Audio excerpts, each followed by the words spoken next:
আজকে আরাকানে রোহিঙ্গা মুসলমানদের উপর যে নির্যাতন হচ্ছে এবং তাদের এই নির্যাতনের পিছনে একটিমাত্র কারণ তা হচ্ছে তারা মুসলমান। মিয়ানমার সরকারের একটিমাত্র টার্গেট তা হচ্ছে মুসলিম অধ্যুষিত আরাকান প্রদেশে স্থানান্তরিত করা। আর এই লক্ষ্যে 1982 সালে তৎকালীন সামরিক সরকার তাদের পার্লামেন্টে একটি বিতর্কিত আইন পাস করে, যেখানে বলা হয়েছে রোহিঙ্গারা মিয়ানমারের নাগরিক নয়, তারা বাংলাদেশ থেকে আগত অবৈধ। কিন্তু দুঃখের বিষয়, আজকে মিয়ানমারের পার্লামেন্টে একটি গণতান্ত্রিক সরকার এবং সরকার প্রধান একজন নোবেলজয়ী, শান্তিতে নোবেলজয়ী নেত্রী, কিন্তু তার সরকারের এই নীরবতা বলে দিচ্ছে এই গণহত্যার পিছনে তার প্রত্যক্ষ এবং পরোক্ষ সহযোগিতা রয়েছে।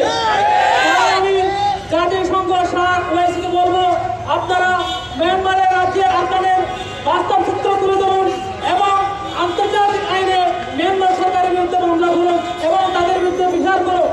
পাশাপাশি আমি বাংলাদেশ সরকারকে অনুরোধ করবো, আপনারা রোহিঙ্গাদের মানবতার জীবনের দিকে তাকিয়ে তাদের জন্য সীমান্ত খুলে দিন। পাশাপাশি কূটনীতিক প্রচেষ্টার মাধ্যমে মিয়ানমার সরকারকে চাপিয়ে ধরুন এবং রোহিঙ্গাদের অধিকার ফিরিয়ে দিন। এবারে আমি আমার সংক্ষিপ্ত বক্তব্য এখানে শেষ করছি।